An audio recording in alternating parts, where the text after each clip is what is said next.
Coming up, I'm going to tell you why people, maybe you, are trapped in a job you can't stand, and then a kicker gets cut. We'll break it down, and the rise of the one-day work week. What? And I coach you up. Let's go! Helping you make more money and experience more meaning. What a fun job I have. Well, that's kind of cool. And I am here for you, Ken Coleman Show. I am your coach. And if you are new to the program, and I'm told we're getting a lot of new people, and you're just like, this guy's lost his ever-loving mind. I don't know how in the world I could actually enjoy work. It's just about the paycheck, Ken. I want the money, baby. I don't care about the meaning. You're wrong. Stay tuned. I'll convince you. But for those of you who are absolutely miserable, or you've reached the end of your rope, you're done for whatever reason, and you just can't seem to hit the eject button. Oh, today's show is for you. In fact, if you've got a friend, a loved one who just can't seem to hit that eject button, the next few minutes could change their life. Too many people feel stuck in jobs that make them miserable. I mean, we've reported on these people. They are the contrast. They are the exception to the 50 million people that have changed jobs over the last year. Some go, I wish I would have left. I want to leave. But they're left behind. So Alex, the producer, asked me this the other day in a meeting. He said, I'd love for you to unpack this. Why do you think people stay in jobs that they don't like or they hate or that they're miserable in? And, I just looked at him and I said, well, it's pretty simple. It's two things. Number one, they're scared to make a move. Watch this. Or number two, they doubt they have a move to make. Let me say it again. The reason people stay in miserable situations is because they are scared, they are afraid to make a move. Or they don't feel like they have a move to make. So it's those pesky enemies that I end up talking a lot about on the show, fear and doubt. They're these little creatures that live on our shoulders and they just hang out right by our ears and they just whisper, this is dangerous. It's risky. There's no move you can make. You're trapped. And we know from neuroscience that the thoughts that we focus on become what we act on, and it just becomes a soundtrack. And then so even though it might be completely absurd, because it stays in our brain long enough and it's just rolling around like a skating rink, and we just begin to think this is real. This is true. People stay trapped in relationships that are broken. Now I'm getting real personal. They stay in jobs they can't stand. They stay in health patterns like eating junk food and not exercising or whatever. I mean, folks, I could go down the list of every area of our lives where we stay in an unhealthy place. And it's because we're scared to make a move, to make a change. We're scared to move forward.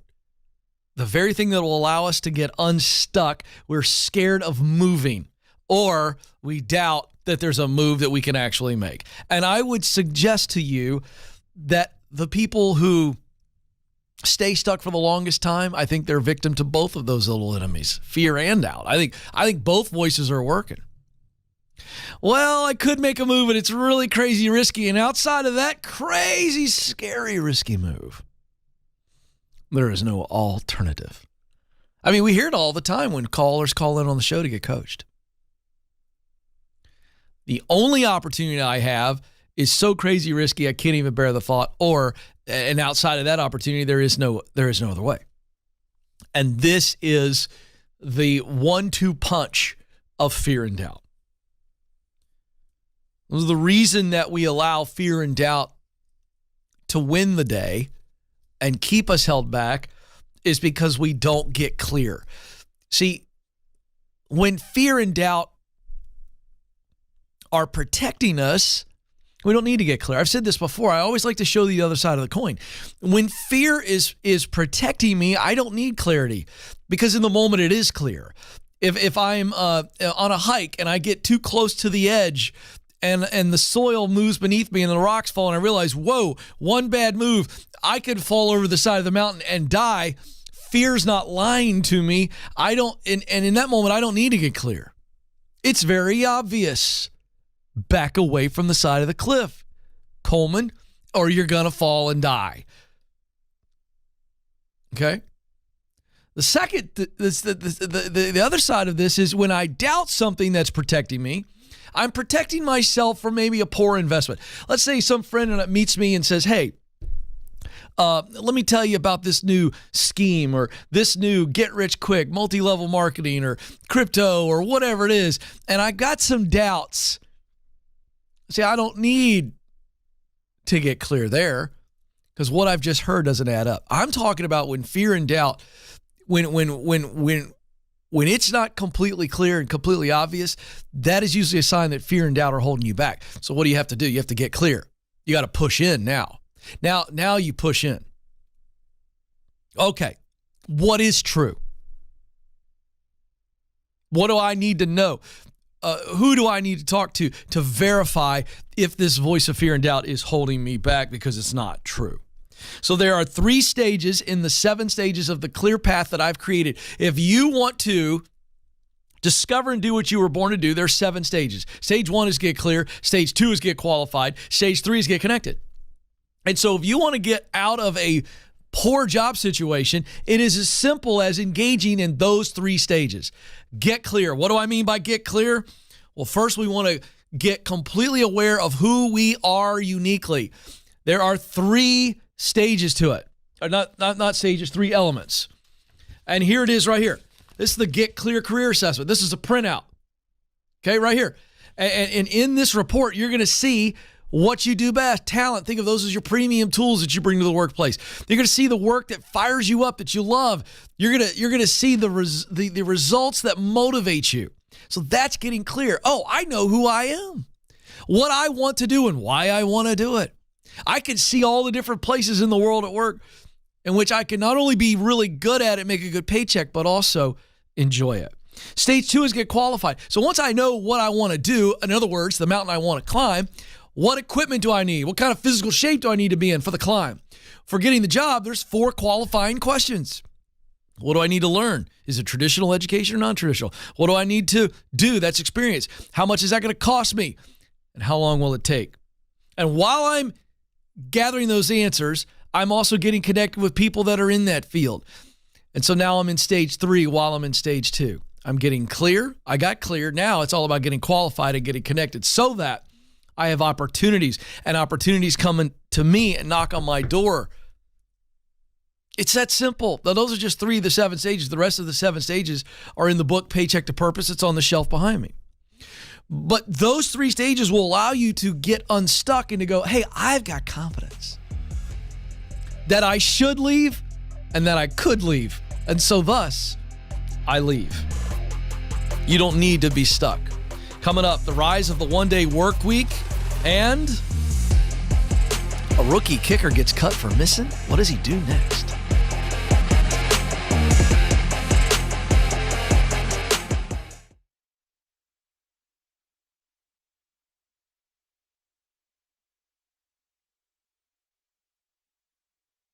Did you know that recruiters take an average of 6 seconds to scan a resume? And that's if they ever see it in the first place. In fact, 75% of resumes are rejected before reaching a hiring manager. Listen, folks, if you want to get hired, you've got to make your resume worth noticing. That's why we created How to Write the Perfect Resume. This free guide will walk you through the 5 steps to stand out in the hiring process.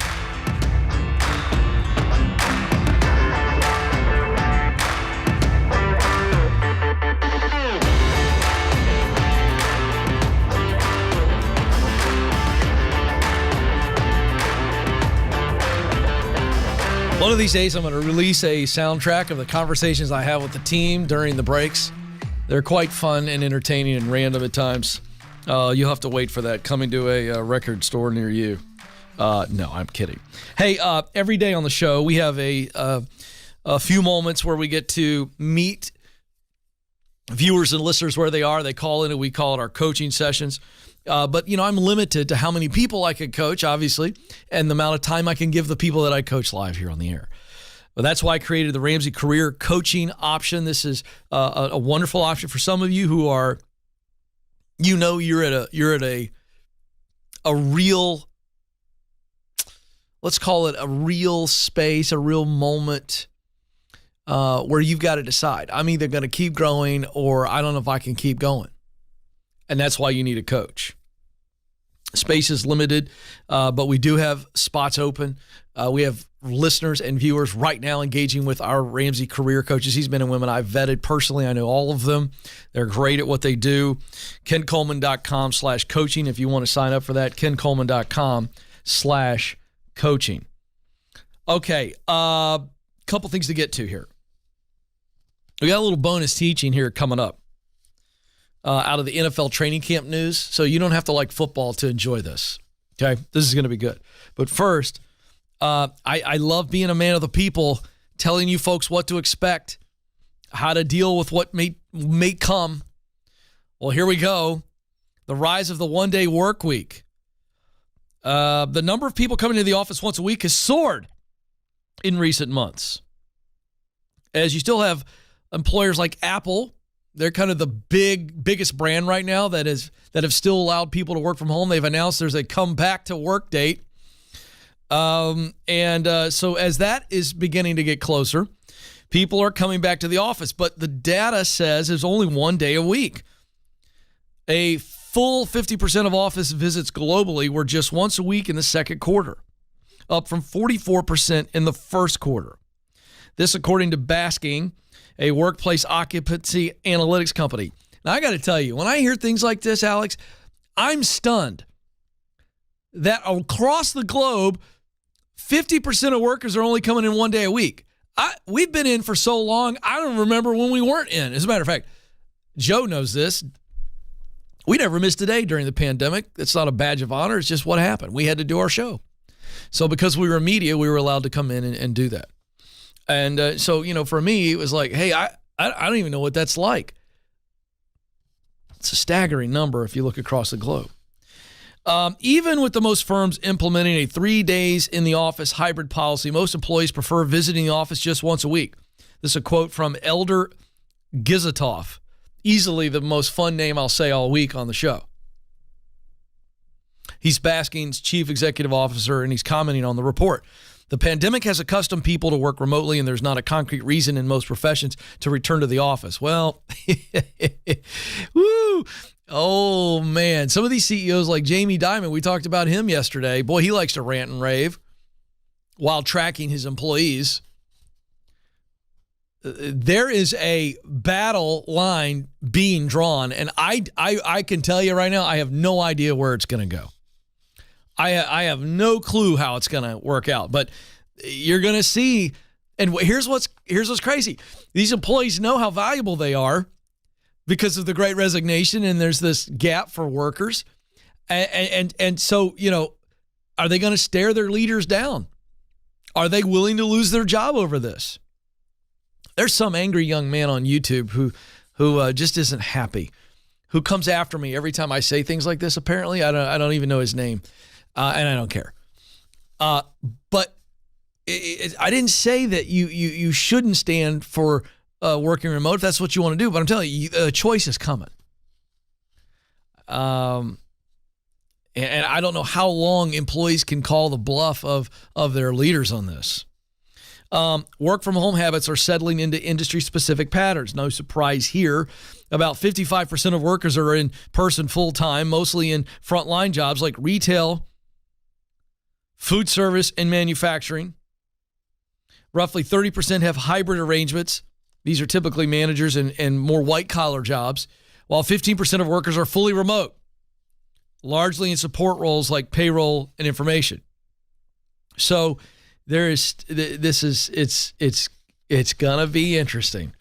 At some point, companies and profits, and if they start laying people off, it's going to be an excuse for them to go, if you want to be remote, we're laying you off. I do think that's going to happen. I'm not saying that's going to happen across the board, but it's going to happen. For companies that say, we really want you back in the office. And, it's going to come down. It's going to be high stakes poker, as I really believe that. Because you're going to have CEOs pushing their chips in the table going, you want to work here? You got to be in the office based on our rules. Is it a hybrid model? I think hybrid model will win the day. I think when the dust settles and we look back on this a few years from now, I think the majority of U.S. companies will have a hybrid work model. Some days out of the office, some days in. And then I think you continue to see the remote work grow. And I think the minority will be people that are all in all the time in the office. I do think that'll be the breakdown. Those will be the three separations. I just think that's where that's going. But either way, it's going to be poker. CEOs going, nope, pushing their chips into the table, or workers going, if you want me, I got to be able to work at home. And they push their chips on the table. We'll see what happens. Okay. This is a fun little story, a little bonus teaching today, even though it's out of the headlines. I chuckled when I saw this. So before I break this story down, here's the question to consider. What do you do when you blow it in the workspace? You blow it. Whatever that looks like, what do you do when you blow it? Coach, leader, what do you do when one of your employees blows it? This is the context, the question on this story. This is fascinating. And I love football, so I love to talk about football and draw, comparisons to life and our work life. So, free agent rookie Andrew Mevis, or Mevis. I don't know how you say his last name. I'm going to go with Mevis. He was 4 days into his first training camp for the Jacksonville Jaguars, and he missed 3 field goal attempts. That's where he's kicking the ball. Oh, there he is on the screen. Poor guy. Well, he looks like a good kicker. And so he missed 3 field goals during the warm-ups. Okay, now this is a warm-up for a preseason game. And he missed 3. And apparently 2 were really bad. How bad? Apparently one of them missed so far, I don't know to the right or the left, that it hit a former coach who was on the sideline as a consultant in the shoulder. 75-year-old Dave Campo was an assistant coach and defensive backs coach for the Jaguars in the past, and he was there. And so you just picture, he's probably standing over to the left or to the right. It doesn't matter. And the kicker misses the field goal so badly in warm-ups that it hits this guy on the shoulder. Well, the other 2 were also bad, but apparently this was the last straw for the Jaguars coaching staff and the general manager, because they cut the guy on the spot. Now, some of you, before you get outraged, this is different than your normal work environment, right? So, there's probably 90 players trying to make a 53-man squad, I believe it is. 85 to 90 players, if my memory serves, trying to make a 53-man squad. And so at any given time, you can get cut. This is the preseason. That's what it is. So as a kicker, you're pretty expendable. Here's a rookie, undrafted. So he's a free agent. He shows up, and Nathan kicks the one kick so bad that it hits a guy in the shoulder, and I think the coaches were like, good grief. This is in the warm-up of the game. You're gone. Now, that's the story. But why do I share the story? Because I think we all have to be prepared for, what do we do when we blow it? And this guy's not a bad kicker. I would suggest to you that if he went to a high school field 2 miles away, right after that, 20 minutes later, he would be booming kicks right down the middle. I don't think he's a bad kicker. I just think that he doesn't do well under pressure. And so he didn't do well under pressure. So he's got to learn how to handle the pressure and keep on moving. This is the Ken Coleman Show. Did you know that recruiters take an average of 6 seconds to scan a resume? And that's if they ever see it in the first place. In fact, 75% of resumes are rejected before reaching a hiring manager. Listen, folks, if you want to get hired, you've got to make your resume worth noticing. That's why we created How to Write the Perfect Resume. This free guide will walk you through the 5 steps to stand out in the hiring process to get you your dream job. If you want to get started, go to kencoleman.com/resume.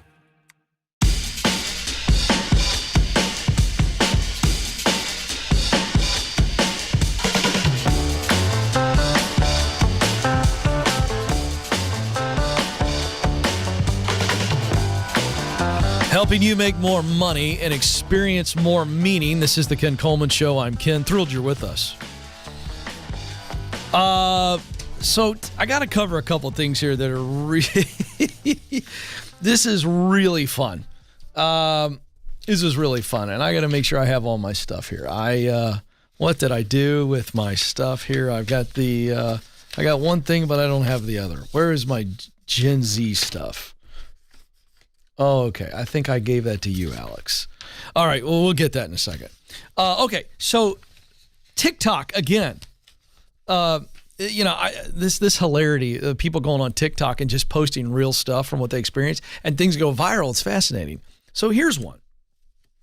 A job candidate says that she briefly turned a rejection around when she sent over a meme in place of a standard thank you email. Okay. And I assume everybody, our older audience, knows what a meme is, so I'm not going to take the time to explain that.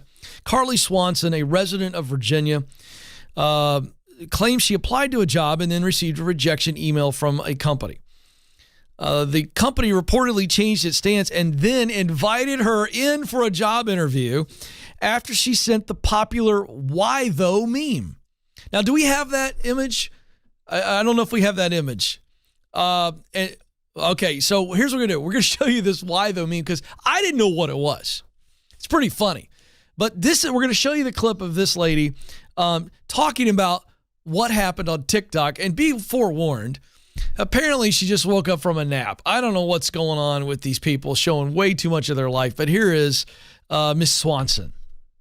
I just woke up, but I got, another rejection letter from a job that I applied for, and I really kind of wanted this job. So I took a lesson from Gen Z, and I sent them back this. There it is. Why though? Anyway, it worked. They sent me another email saying that they do, in fact, now want to interview me.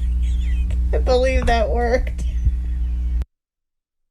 Yeah, I don't know what's funnier. The image, which is behind me on the screen, I don't even get it, folks. I have not had time to do the research on why this particular fellow, he looks like the fat Pope. You know what I mean? Like, I don't know what that is, or not the Pope, but maybe one of the bishops that serves the Pope. And well, this guy's he's had a little too many donuts. And his face, I guess, is expressing the sentiment of why though. So anyway, she, in the email response, she doesn't actually say anything. She just replies with this meme. And she goes on to say, because bottom line is, I didn't think I was going to get it anyway. So I thought, well, I'm just going to send this as a silly thing. Why though? Why am I not getting the interview? Well, she did get the interview. She did not get the job. She told Fox News, I believe that they just wanted to talk to me to meet the person who sent the meme. Well, this TikTok, God bless her, she's rubbing her eyes. I mean, literally like she just woke up. Millions of views. And boy, a lot of people were like, I love the idea. It's kind of fun. I'm going to start replying to rejection emails that way. And I will say this. I do think it's creative. And I would go so far as to say, I think she's probably right. I think they responded, that's really funny that someone would do that.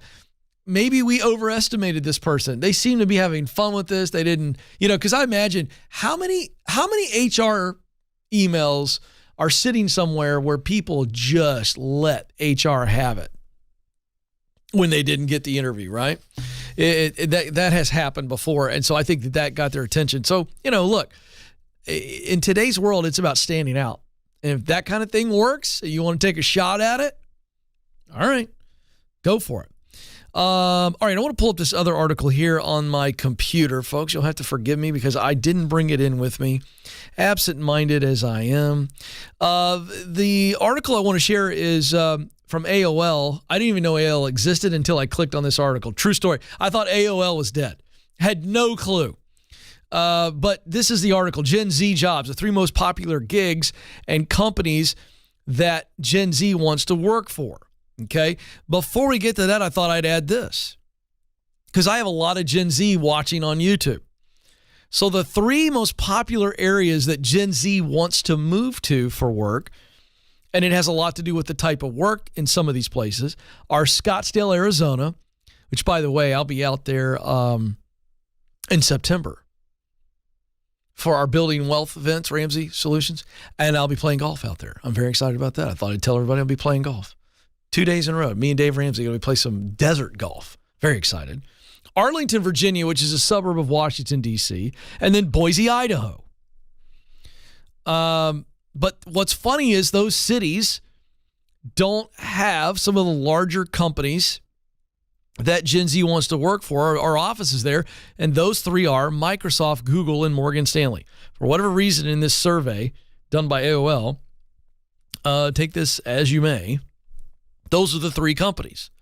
But this is even more interesting and what I wanted to focus on for you Gen Zers. By the way, this is a Glassdoor study. I'm sorry, Glassdoor, not AOL. The article's on AOL. And by the way, if you're just as surprised as I am that AOL's still around, go give them a look. The only thing I could think of when I think of AOL was that old noise that, Joe, we used to do for Ken's Electronic Mail back in the day. You don't still have that sound effect, do you? Do you have it at your fingertips? Ken's Electronic Mail. You've got mail. There it is. That was an old segment years ago, and we should probably bring that back. That's so funny. If you want to email the show, ask at kencoleman.com, and maybe Alex will allow us to play that sound effect one more time. Okay, so here Glassdoor then found that Gen Z has set their eyes on very specific roles within those large companies. And here are the 3 roles: corporate recruiter, marketing manager, and social media manager. So that's very interesting. Now, social media manager, to me, not surprising at all. These kids have grown up and they've never had a time in their life where there wasn't social media. When they first got a phone, it wasn't very long after where they were probably on it. Good, bad, ugly, that's just a fact. So they know social media. They get it. It's how they like to connect and communicate. And they're quite good at it. So they go, well, if I could be a social media manager, that'd be an extension of what I do all freaking day long, right? Marketing manager, storytelling, getting behind and promoting things they believe in. This generation, Gen Z, more than any generation, cares very deeply about the values of the organization, even the political stances. And then corporate recruiter, I found this one to be the most fascinating.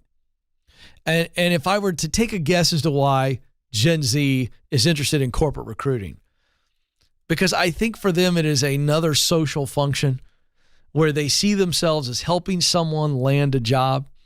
And Gen Z, for all of the crap that the media and maybe some of us parents give them about being in their phones all the time, remember this: the data has shown that Gen Z is the generation that most wants to get into the office.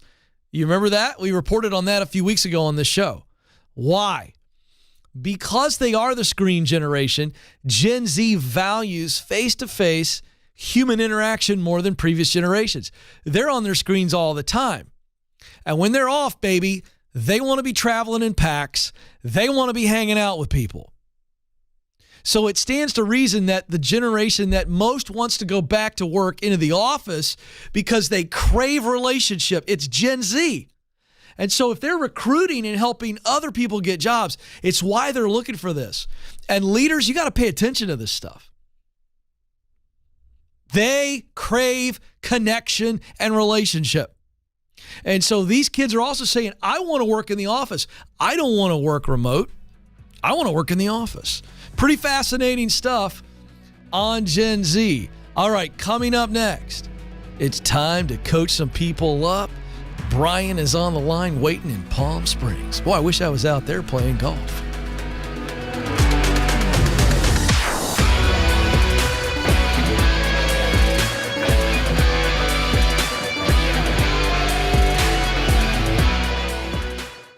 Did you know that just like a product, you have a personal brand? It's the image or impression others form about you based on your interactions. And whether we realize it or not, our personal brand impacts opportunities to grow in our careers. That's why our team created the Personal Brand Survey. It's free, and it will give you personal and professional feedback so you can own your strengths and uncover any blind spots holding you back. To get started, go to kencoleman.com/brand.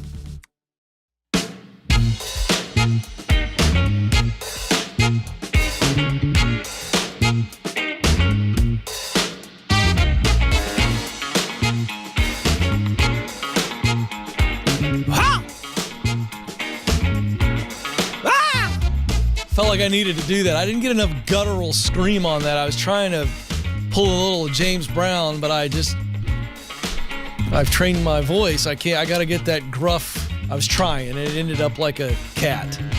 Oh, well. I like the bump, Joe. It's got a nice little, yeah, I like that. That's good. Let's get to Brian, who's on the line in Palm Springs, California. Brian, you're on the Ken Coleman Show. Hello, Ken. How are you? I'm good. What can I do for you today, sir? I'm currently on vacation. I'm up in Montana. Oh, wow. Had to get out of the desert inferno, so to speak. Yeah, that makes a lot of sense. I've always wondered where Palm Springs people go. And so now I know it's Montana. So that makes a lot of sense. So I'm getting a call on your vacation. This is fascinating to me. What's going on? Well, I've lost the gumption to go back to work on September 1st. And I'm an independent contractor. Wow. I'm a residential electrician. Okay. I work for myself. Okay. I don't want any employees, especially in Southern California. And I'm very happy with the work that I do, and I love my job. But what's happening is the customers are now starting to completely take over, and I have this deluge of the day I get back, I can't control the quantity of business anymore. I want to go to work. I love my job. It's just so difficult to control the influx of customers on the day I get back, so that 2 weeks later, all I want to do is go back to Montana. Okay, let me ask a silly question. Why can't you control the amount of people you serve the day you get back? I think what happened, the first 4 years that I was in business, it was perfect. The right amount of customers, the right amount of income, time off, everything was great.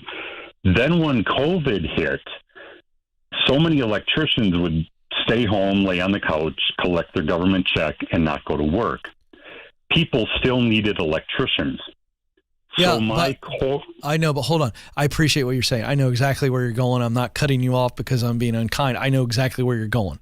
You didn't answer my question, and this is the issue. You have total control. You work for yourself. You can say no. You can say, I'm really sorry. But this notion that you have no control over how many people you serve every day, not only just the day you come back from vacation, it's all concocted in your head. You work for you. You just got done telling me you love your job. You love working for you. You love being an electrician. So if I'm hearing you correctly, what makes you not want to come back from vacation is because of how stressed out you're going to be the first day back. Am I hearing you correctly? That is correct, yes. But the source of the stress is the demands. Correct. But you get to decide what you want to do with the demands. 4 years ago, you had a customer load that you were fine with. Now, you've picked up a bunch of people because you're a really good guy and you have a hard time saying no. That is exactly what it is I feel as though I've failed if I have to tell somebody no. No, but see, you haven't, because Brian, you seem like a really awesome guy. And I'd probably play golf with you if you invited me to out in Palm Springs, okay? But you're not Superman. True or false? That is correct, yes. So stop trying to be Superman. If you were Superman, then you should maybe feel bad about not being able to take care of everybody all the time and be a magical person. But Brian, you can't take care of everybody. And so if you start letting the guilt of having to say, I'm sorry, Mrs. Franklin, I can't get there to your house today. If you can't bear that, and in return, you burn yourself out and drive yourself physically, mentally, and emotionally out of the work that you love to do, out of a desirable situation of working for yourself, that's your fault, not Mrs. Franklin. They can go find another electrician.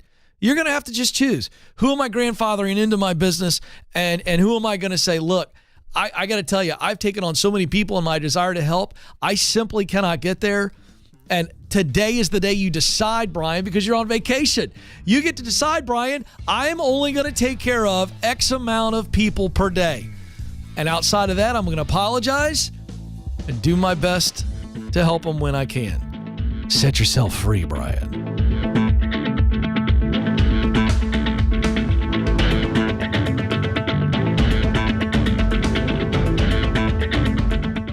So you just landed the new job. Congratulations. You've made it past the interviews, and now it's time to onboard with excellence.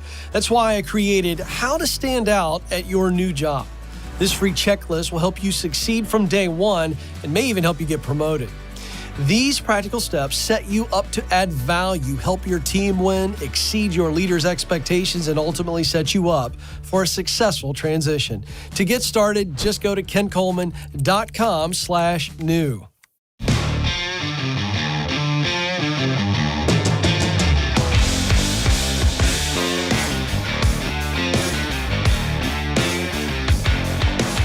All right, folks, welcome back to the Ken Coleman Show, where I help you make more money, experience more meaning. I looked into the chat room that's alive and well today with the YouTube crazies that are watching. That's my affectionate term for them. Got some new folks jumping in the chat room. Welcome. I'm going to get to Matthew Tuttle's question. He's got a really good question. But first, we got somebody with a name that I can't even pronounce from somewhere across the globe. And says, I got to read this. This is so funny, Alex. I don't know why some people say that Dave Ramsey Solutions is a cult. I think Ken's point of view is always on point. Well, thank you. Thank you very much. I'm going to tell my teenagers you said that.